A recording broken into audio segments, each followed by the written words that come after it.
Today I will present a topic upon encephalopathy. इस topic को select करने का मकसद एक तो टर्शियरी हॉस्पिटल में बहुत कॉमन प्रेजेंटेशन है एनसेफलोपैथी की. Daily we receive number of patients with encephalopathy. तो प्रेजेंटेशन को मैंने बहुत सिंपल बनाया है, कोई हाई लेवल चीज़ें ऐड नहीं की ताकि हमारे जो बेसिक नॉलेज है एनसेफलोपैथी से रिलेटेड हमारे इमरजेंसी के डॉक्टर, हमारी नर्सेज इसको समझ सकें. Encephalopathy derived from Greek word enkephalos meaning brain and pathos meaning disease. The term encephalopathy is defined as altered mental status as a result of a diffuse disturbance of brain function. तो इस पे जो है function word पे गौर करने की ज़रूरत है. नेक्स्ट हम जब प्रेजेंटेशन को आगे लेके चलेंगे तो मैं बताऊंगा कि एनाटॉमी इतनी ज़्यादा इम्पॉर्टेंट नहीं है एनसेफलोपैथी में, function is more important.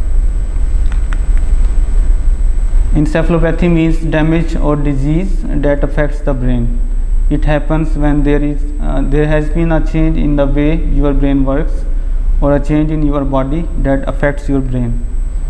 Those changes lead to an altered mental state, leaving you confused and not acting like you usually do.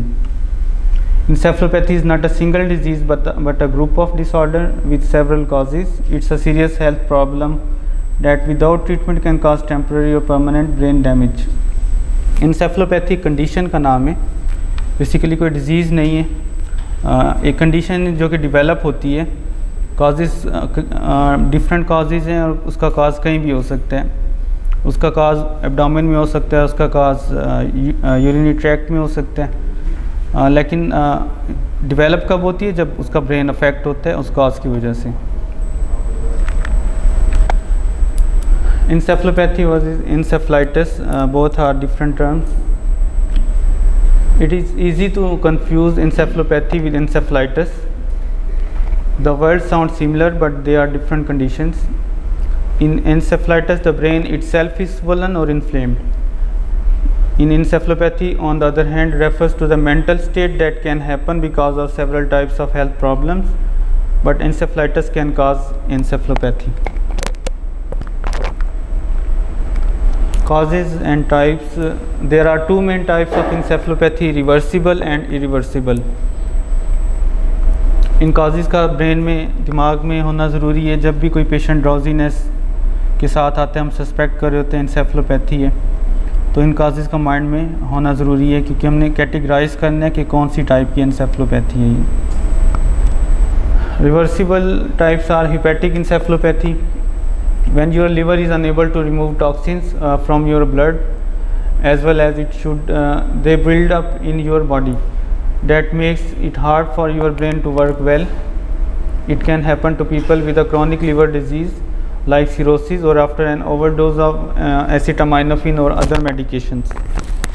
कोई भी कंडीशन जो लीवर को मुतासिर करती है, हेपेटाइटिस है, सिरोसिस है या ड्रग इंड्यूस्ड इंजरी है लीवर की, that can lead to hepatic encephalopathy. उसमें होता क्या है, सम टॉक्सिक एजेंट्स हैं ब्लड में बिल्डअप होते हैं लाइक अमोनिया, वो फिर ब्रेन के फंक्शन को अफेक्ट करते हैं. Second type is Hashimoto's encephalopathy. This type is linked to a thyroid condition called Hashimoto's disease. The cause is not clear, but it may be that your immune system attacks your brain and changes the way it works. Hashimoto's basically autoimmune disease है thyroid की. इसमें hypothyroidism भी हो सकता है, hypothyroid भी हो सकता है, लेकिन ये प्रेजेंट कर सकता है patient with encephalopathy. Metabolic encephalopathy, this happens when another health condition such as diabetes, liver disease, kidney failure or heart failure makes it hard for the brain to work. For example, if blood sugar gets too high in diabetes, it can lead to confusion and even a coma.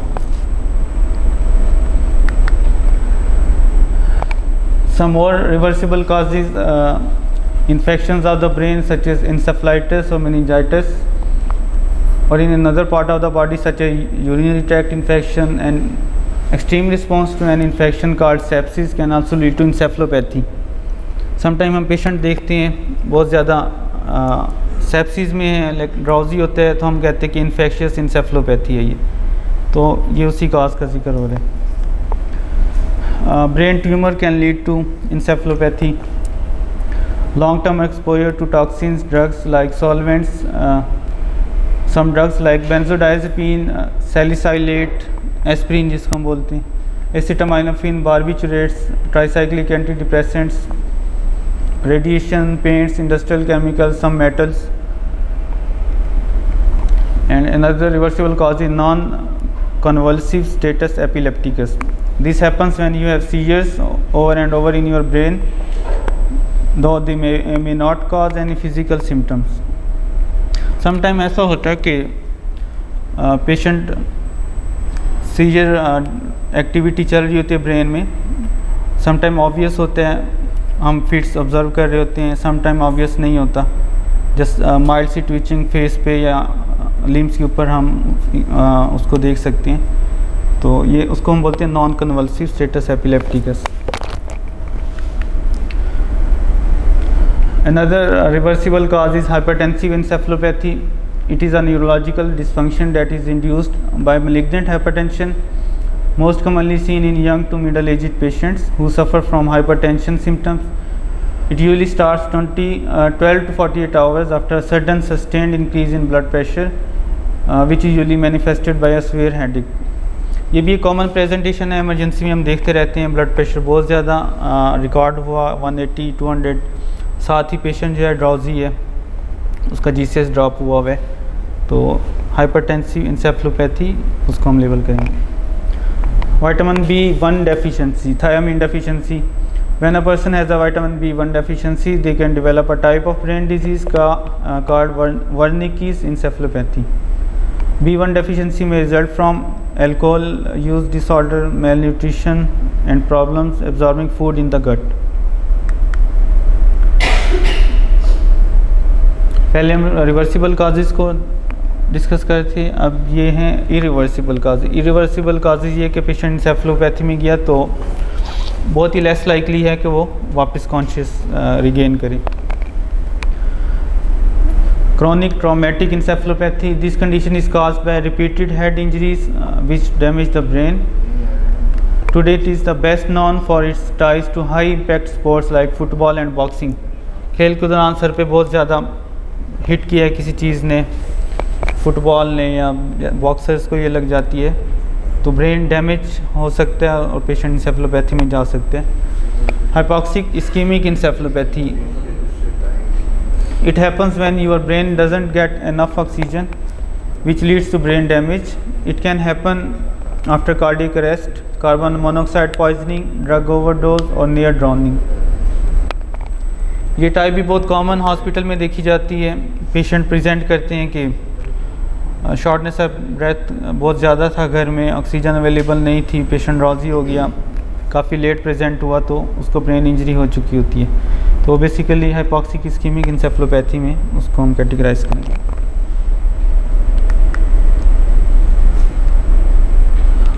अच्छा, अब differential diagnosis. Differential diagnosis का जानना क्यों ज़रूरी है? क्योंकि encephalopathy it is a diagnosis of exclusion. ठीक है, कोई भी पेशेंट ड्राउजी पड़ा है हम उसको देख के बोलेंगे नहीं कि ये इंसेफ्लोपैथी है, ये मेटाबॉलिक इंसेफ्लोपैथी इन्फेक्शियस है, ये नहीं। जब तक हम इन सब काजेज़ को रूल आउट नहीं कर लेंगे तब तक हम उसको नहीं कहेंगे कि encephalopathy. Acute encephalopathy is a diagnosis of exclusion within a broad differential diagnosis.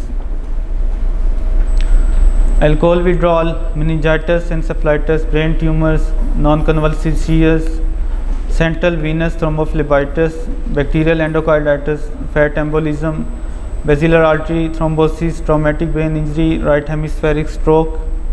These can present with an acute confusional state or other state of impaired consciousness that appear similar to encephalopathy. For example, एक patient आया हुआ है, unconscious पड़ा हुआ है, right side उसकी काम नहीं कर रही, तो हम उसको कभी भी इंसेफ्लोपैथी लेबल नहीं करेंगे। ठीक है, हम इन काजेज़ में से उसको इन काजेज़ को रूल आउट करेंगे, देखेंगे कि उसको स्ट्रोक तो नहीं हुआ हुआ। अगर वो उसको स्ट्रोक है तो फिर CVA लेबल होगा, जो भी है, इंसेफ्लोपैथी नहीं लेबल होगा। ठीक है, Now the symptoms of encephalopathy. The main symptom of encephalopathy is an altered mental state.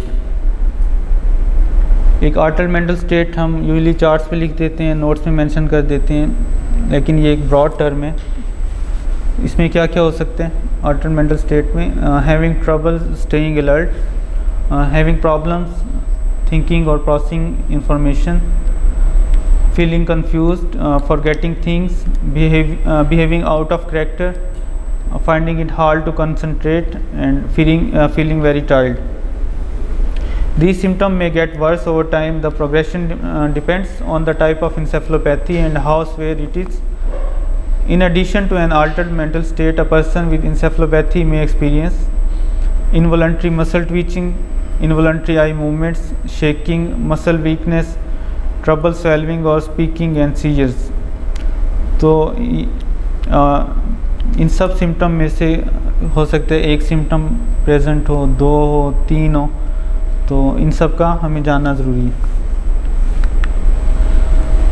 So the clinical findings, mental status abnormalities range from subtle to deep coma, impaired orientation, cognition, memory, perception, judgment, pupils can be sluggish, small, irregular, eye movement can be disconjugate gaze, motor response will be increased in tone, spasticity with extensor plantar response, multifocal myoclonus, cramps, Trocheus sign, tremors, weakness, flapping tremors, generalized or focal myoclonic seizures. तो ज़रूरी नहीं कि ये सब चीज़ें मौजूद हों जब भी पेशेंट encephalopathy में हो, तो इनमें से हो सकता है एक चीज़ मौजूद हो या दो चीज़ें मौजूद हों.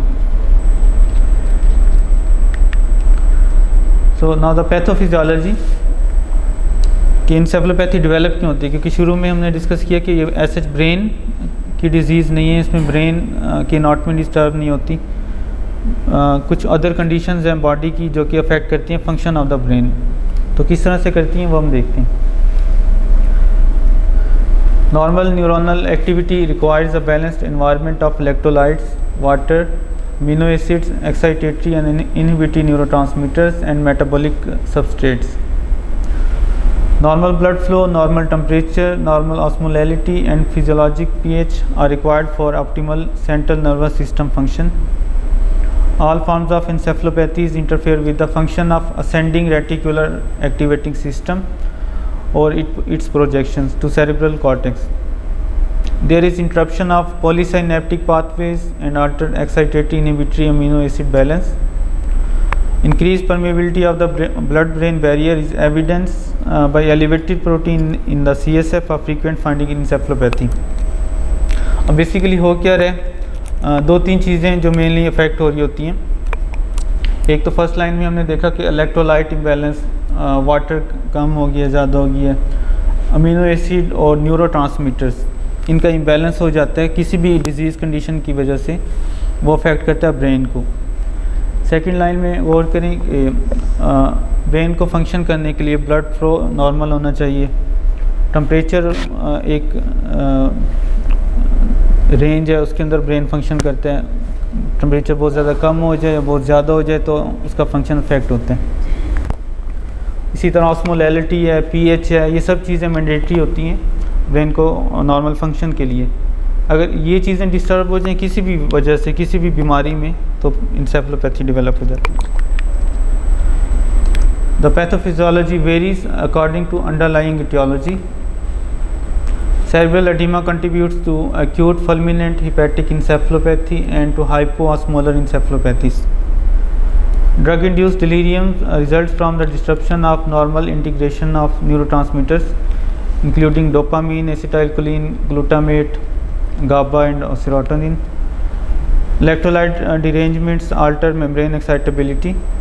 Nutritional disorders disturb cellular energy metabolism and may result in neuronal death. Exogenous toxin including carbon monoxide, cyanide, and impaired oxygen delivery and mitochondrial dysfunction.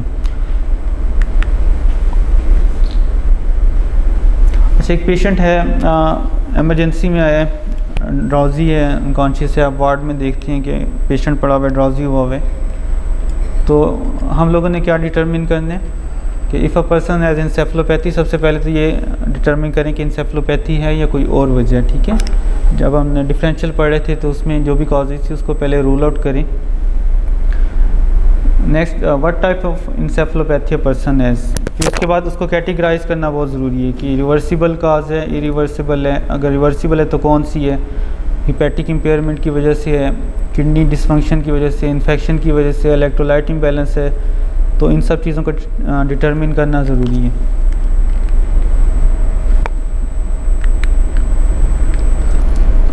Usually हम कौन कौन सी लैब्स इसमें करवाएंगे, लिस्ट तो बहुत लंबी है क्योंकि काजेज़ बहुत ज़्यादा हैं इसकी इंसेफ्लोपैथी की। इसी तरह जो लैब्स हैं वो भी उसकी लिस्ट काफ़ी लंबी है। The most frequent utilized test are listed below with some of the major primary causes. The test may help diagnose the condition. Complete blood count, ये हमें बता सकते हैं कि इन्फेक्शन काज है या नहीं है, ब्लड लॉस तो नहीं हुआ। ब्लड प्रेशर, हाई और लो ब्लड प्रेशर, जैसे भी हमने डिस्कस किया था हाइपरटेंसिव इंसेफ्लोपैथी, उसको हम रूल आउट कर सकते हैं। मेटाबॉलिक टेस्ट हैं, blood levels of electrolytes, glucose, lactate, ammonia, oxygen and liver enzymes. Drugs और toxin levels, alcohol, cocaine, amphetamine and many others. Blood and body fluid cultures and analysis to rule out the infections of many types. Creatinine, BUN to look for the kidney functions. Another labs are the CT and MRI brain, brain swelling, anatomical abnormalities, infection, इनको देखने के लिए। Ultrasound to look for liver and kidney status, ascites, splenomegaly. Doppler ultrasound to look for abnormal blood flow to tissues or abscess. EEG to look for the brain damage or abnormal brain wave patterns. Autoantibody analysis to determine the dementia caused by antibodies that destroy the neurons. इसके अलावा CSF examination हम कर सकते हैं to look for the CNS infection. Review of the person's medications, as some medication, for example cyclosporin, may be responsible for symptoms. List is not exhaustive and not all of the above tests need to be done on every patient. Specific testing is usually according to the symptom and history of the patient. ये सारी हमने list देखी है labs की investigation की, ये सारे करवाने की ज़रूरत नहीं है। पहले हम एवेलुएट करेंगे क्लिनिकली कि what can be the cause of encephalopathy. हमें लगता है कि इन्फेक्शियस काज हो सकते हैं, तो मुझसे रिलेटेड जो टेस्ट हैं, CBC है, ब्लड कल्चर्स हैं, अल्ट्रासाउंड है, ये चीज़ें हम फिर करवाएंगे। Now the treatment of encephalopathy varies with the primary cause of the symptom. Consequently, not all causes of encephalopathy are treated the same. The key to treatment of any encephalopathy is to understand the basic cause and thus design a treatment plan to reduce or eliminate the cause. Some examples of different encephalopathy treatments for different causes. Short term anoxia है, थोड़ी देर के लिए oxygen supply disturb हुई है, patient encephalopathy में गई है, तो उसके लिए ट्रीटमेंट है ऑक्सीजन थेरेपी जैसे। लॉन्ग टर्म anoxia है तो रिहेबिलिटेशन, उसको ब्रेन इंजरी हो चुकी होगी। शॉर्ट टर्म अल्कोहल टॉक्सिसिटी है तो IV फ्लूइड्स देंगे। लॉन्ग टर्म अल्कोहल एब्यूज़ है, सिरोसिस डेवलप हो चुकी है, क्रोनिक लीवर फेलियर है, उसके लिए ओरल लैक्टुलोज, लो प्रोटीन डाइट, एंटीबायोटिक्स। यूरिमिक इंसेफ्लोपैथी है तो उसके लिए हम डायलिसिस करवाएंगे, ट्रांसप्लांट की तरफ जाएंगे। डायबिटिक इंसेफ्लोपैथी है, उसमें ग्लूकोज एडमिनिस्टर करेंगे। अगर हाइपोग्लाइसीमिया है तो डेक्सट्रोज फ्लूइड या ग्लूकोज वो रिप्लेस करेंगे। हाइपरटेंसिव इंसेफ्लोपैथी है तो मेडिकेशन ब्लड प्रेशर को कम या ज़्यादा करने के लिए। तो इसमें आपने देखा कि इंसेफ्लोपैथी का कोई फिक्स ट्रीटमेंट नहीं है, it depends on the cause different है तो ट्रीटमेंट भी टोटली उनका डिफरेंट है। However, regardless of the cause of acute encephalopathy, a number of general measures should be instituted. ये कुछ measures हैं जो कि हम हर encephalopathic patient में ले सकते हैं। Review of medication list and discontinuation of all drugs with potential toxicity to central nervous system.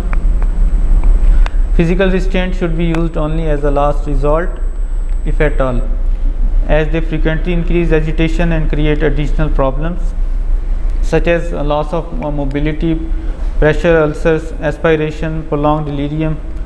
Alternatives to restraint such as constant observation, preferably by someone familiar to the patient, such as a family member, may be more effective.